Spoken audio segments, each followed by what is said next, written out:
धर्म हेतु अवतारे हूँ गुसाई, मारे हूँ मोहि व्याध की नाई।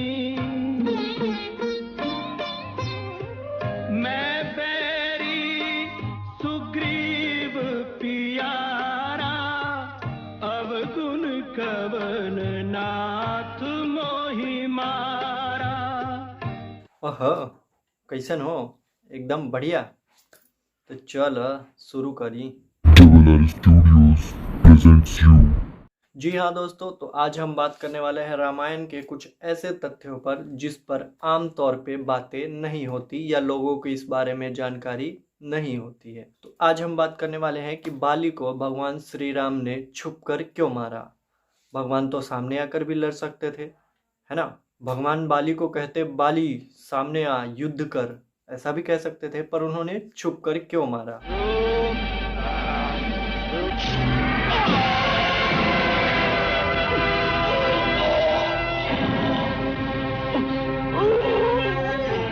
मैं एक नास्तिक नहीं हूँ और मैं धर्म और ईश्वर में विश्वास करता हूँ, इसलिए हमारे धर्म पर सवाल उठाने वाले कुछ लोग अक्सर मुझसे पूछा करते हैं, अगर भगवान इतने शक्तिशाली थे तो फिर उन्होंने बाली का वध छुपकर क्यों किया। हो सकता है आप में से भी बहुत लोगों से यह सवाल कभी न कभी किसी न किसी ने पूछा हो, या फिर आपके मन में भी जरूर यह जानने की जिज्ञासा होगी कि भगवान श्री राम ने ऐसा क्यों किया। तो चलिए बिना वक्त गवाए इस प्रश्न का उत्तर भी जान लेते हैं। तो हम शुरू करते हैं वहां से, जब भगवान श्री राम ने बाली को तीर मारा, उसके यहाँ सीने में जब तीर लगी हुई थी और वह घायल होकर गिरा, तो उसने भगवान श्री राम से कुछ प्रश्न किए। बड़ी दया दिखा रहे हो श्री राम, एक बात का उत्तर तो दो। लड़ाई तो हम दो भाइयों में थी, ऐसे समय में छुपकर मेरा वध करना, यही आदर्श है आप आर्यों का? मुझे मारकर अपने पुरुषों की सभा में निंदा का पात्र नहीं बनोगे? मेरा आपका तो कोई वैर नहीं था राम, फिर किस कारण ये सुग्रीव इतना प्यारा हो गया और मैं आपका शत्रु हो गया? तो बाली ने सबसे पहले कहा कि प्रभु आपने मेरे साथ ऐसा क्यों किया। जब कोई राजा ऐसे किसी को मारता है तो हो सकता है कि उसे उस जानवर की छाल लेकर तपस्या करनी हो, लेकिन कोई हिरण की छाल लेकर तपस्या करे या शेर की छाल लेकर तपस्या करे, ये बात तो समझ में भी आती है। पर मैं तो वानर हूँ, फिर मेरी छाल से तो तपस्या भी नहीं होती, तो मेरी छाल तो तपस्या करने के लिए भी नहीं है, तो फिर आपने मेरे साथ ऐसा क्यों किया। अगर आपको लड़ना था तो आप सामने आकर ललकारते मुझे, मुझसे युद्ध करते, लेकिन आपने ऐसा नहीं किया। आपने कायरता का काम क्यों किया। हालांकि मुझे पता था कि आप वहां पर है। जब सुग्रीव ने मुझे ऐसे ललकारा तो मेरी पत्नी ने मुझे मना भी किया था कि आप मत जाओ, क्योंकि अगर सुग्रीव ऐसे ललकार रहा है तो जरूर उसका साथ देने के लिए कोई वहां मौजूद है। मुझे पहले से पता था कि आप वहां पर हैं, लेकिन मुझे यह नहीं पता था कि दशरथ का पुत्र राम मेरे साथ ऐसा करेगा, छुपकर कायरता वाला काम करेगा और छुपकर मेरा वध करेगा। अरे ये सब तो छोड़िए, आप मुझसे मदद मांगते, मैं सीता माता को लेकर आता, एक दिन के अंदर लेकर आता। वो रावण क्या है, रावण को तो मैंने अपनी पूंछ में बार कर चारों दिशाओं में गायत्री की हुई है, वो तो बस मेरे लिए एक खिलौना है। रावण है क्या मेरे सामने। आप मुझसे मदद मांगते, ये सुग्रीव क्या मदद करेगा आपकी, मैं आपकी मदद करता। तो ये सब प्रश्न किए बाली ने श्री राम से, और सुनकर ऐसा लगता है जैसे बाली ने बहुत ही लॉजिकल बातें कही, है ना। सारी बातें कितनी लॉजिकल कही है बाली ने। लेकिन वाल्मीकि रामायण में श्री राम बता रहे हैं कि किस प्रकार से उन्होंने जो किया वो बिल्कुल सही किया। तो भगवान क्या उत्तर दे रहे हैं। तो सबसे पहले तो भगवान श्री राम बाली को कह रहे हैं कि तुम बात तो बहुत ज्ञानी की तरह कर रहे हो, परंतु तुम्हारे इस ज्ञान में दोष है। और क्या दोष है वो भगवान श्री राम अब बताते हैं। श्री राम कहते हैं कि पहला दोष तुम्हारा ये है कि तुमने अपने छोटे भाई सुग्रीव की पत्नी का हरण किया और उसका भोग करने का प्रयास किया।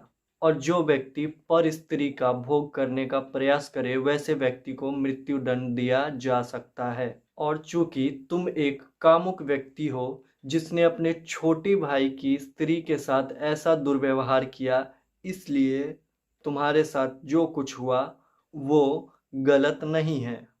और दूसरी बात कि तुम एक वानर हो और मैं एक क्षत्रिय, और पूरी पृथ्वी पर इस वक्त क्षत्रियों का राज है, इसलिए अगर कोई अनुचित कार्य करता है तो उसे दंड देना मेरा कर्तव्य था, और तुमने यह गलत कार्य किया तो तुम्हें दंड देना मेरा कर्तव्य था, और इसीलिए मैंने अपने कर्तव्य का निर्वहन किया। तीसरी बात जो तुमने कही कि मैं तुमसे सीता के लिए मदद मांगता, तो क्या मैं एक ऐसे व्यक्ति की मदद ले सकता हूँ जिसने खुद ही पराई स्त्री का हरण किया हो? तुमने खुद एक पराई स्त्री का हरण किया है और मैं तुमसे आकर कहूँ कि मेरी पत्नी का हरण किसी ने कर लिया है, तुम मेरी मदद करो, क्या यह उचित होता? यहाँ पे एक बात समझने वाली है कि भगवान श्री राम अगर बाली से मदद मांग दे तो भगवान का बड़ा डबल स्टैंडर्ड हो जाता, नहीं कि भगवान ने अपनी पत्नी को वापस लाने के लिए एक ऐसे व्यक्ति से मदद ले ली जिसने खुद किसी और की पत्नी का हरण किया हुआ है, तो भगवान ऐसा तो कर नहीं सकते थे। इसलिए बाली से मदद मांगना तो संभव था ही नहीं, और इसीलिए भगवान ने कहा कि इसीलिए मैंने तुमसे मदद नहीं मांगी। अब आते हैं हमारे असली सवाल पे, असली मुद्दे पे। तो भगवान श्री राम बाली के अंतिम प्रश्न जो कि था कि आपने मुझे छुप कर क्यों मारा, उसका उत्तर दे रहे हैं कि अगर मैं तुम्हारे सामने आकर युद्ध के लिए तुम्हें ललकारता और तुम अगर हथियार डाल के मेरी शरण मांगते या खुद को मुझे समर्पित करने की प्रार्थना करते तो फिर मैं तुम्हें अपनी शरण देने से मना नहीं कर सकता था। परंतु क्या मैं एक ऐसे व्यक्ति को अपने शरण में रख सकता हूँ जिसने किसी पराई स्त्री का हरण किया हो और उसका भोग करने का प्रयास किया हो? और चूंकि जब कोई मुझसे शरण मांगता है तो मैं उसको मना नहीं कर सकता, और शरण में आए हुए व्यक्ति की रक्षा करना मेरा कर्तव्य बन जाता, इसलिए मैं तुम्हारे सामने नहीं आया। और चूंकि तुमने वो अपराध किया है जिसके लिए तुम्हें मृत्यु दंड मिलना चाहिए था, इसलिए मैंने तुम्हारा वध किया। पर बाली इससे संतुष्ट नहीं था, उसने कहा कि मैं आपसे युद्ध भी तो कर सकता था। तब भगवान ने असली कारण बताया सामने आकर युद्ध न करने का। वो क्या बता रहे हैं? भगवान ने जो बताया उससे पहले हम जान लेते हैं कि हम सब जानते होंगे कि बाली को भगवान इंद्र से वर प्राप्त था कि जब भी कोई उससे युद्ध करेगा तो सामने वाले की आधी शक्ति यानी अपोनेंट की आधी शक्ति बाली के अंदर आ जाएगी। बाली वैसे भी बहुत शक्तिशाली तो था ही, पर जब कोई उससे युद्ध करने आता तो सामने वाले की आधी शक्ति बाली के अंदर और आ जाती, मोर पावरफुल। लेकिन ये फॉर्मूला भगवान पर लागू नहीं होता। भगवान में कितनी शक्ति है? इनफाइनाइट, अनंत। तो अगर भगवान उसके सामने आ भी जाते तो आधी शक्ति बाली के अंदर जाती कैसे? क्योंकि भगवान के अंदर तो इनफाइनाइट पावर है, और अगर हम infinity divided by 2 is equal to क्या आएगा? अगर हम इन्फिनाइट को 2 से डिवाइड करें या इन्फिनाइट का आधा करें तो क्या आएगा? इन्फिनाइट ही आएगा।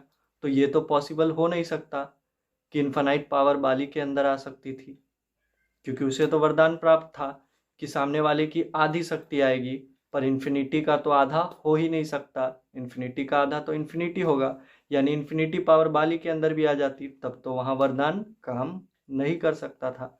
तो इसलिए अगर वहाँ भगवान श्री राम उसके सामने आके युद्ध करते तो इंद्र का दिया हुआ आशीर्वाद या वरदान वहाँ फेल हो जाता, और भगवान ही किसी और देवता के दिए हुए वरदान को झूठा साबित कर दे, ऐसा तो वो कभी कर ही नहीं सकते थे। और अगर भगवान सामने आ भी जाते तो उनकी आधी शक्ति बाली के अंदर नहीं जाती, जिसका अर्थ यह था कि इंद्र का दिया हुआ वरदान वहाँ पर झूठा साबित हो जाता। तो इसीलिए भगवान कहते हैं कि इंद्र का दिया हुआ वरदान व्यर्थ न हो या झूठा साबित न हो, इसलिए मैं तुम्हारे सामने नहीं आया। ये सब कारण जब बाली को भगवान ने बताए तब बाली कन्विंस हो गया कि हाँ प्रभु, आपने जो किया वो बिल्कुल सही किया। और फिर इसी के बाद बाली ने अपने पुत्र अंगद को श्री राम के शरण में जाने को कहा और श्री राम से विनती की कि हे प्रभु, चाहे मुझ में कितने ही दोष हों, लेकिन मेरी आपसे प्रार्थना है कि मेरे पुत्र अंगद को आप स्वीकार करें और उसे अपनी शरण में लें। और फिर हम सब जानते हैं कि अंगद कितने शक्तिशाली थे और उन्होंने किस प्रकार भगवान श्री राम की सेवा भी की। और इस प्रकार बाली ने भगवान श्री राम की महिमा गाते हुए अपने प्राण त्याग दिए। तो अब अगर आपसे कोई सवाल करे कि भगवान श्री राम ने बाली को छुप कर क्यों मारा, तो आप उसे बताएं कि इसलिए भगवान ने बाली का वध छुप कर किया। तो बस आज का ज्ञान यहीं पे ख़त्म। अगर आप लोगों को वीडियो अच्छी लगी हो या आपको कुछ नया जानने को मिला हो तो वीडियो को जरूर लाइक करें और शेयर करके दूसरों तक भी यह जानकारी पहुंचाएं। और अगर आप चैनल पे नए हो तो जल्दी से चैनल को सब्सक्राइब भी कर दें। मैं रवि रंजन मिलता हूं आपसे अगले वीडियो में, तब तक के लिए पीस। अगले वीडियो की स्क्रिप्ट लिखनी है। जन्म जन्म मुनि जसन कराही, अंत राम कहे आवत न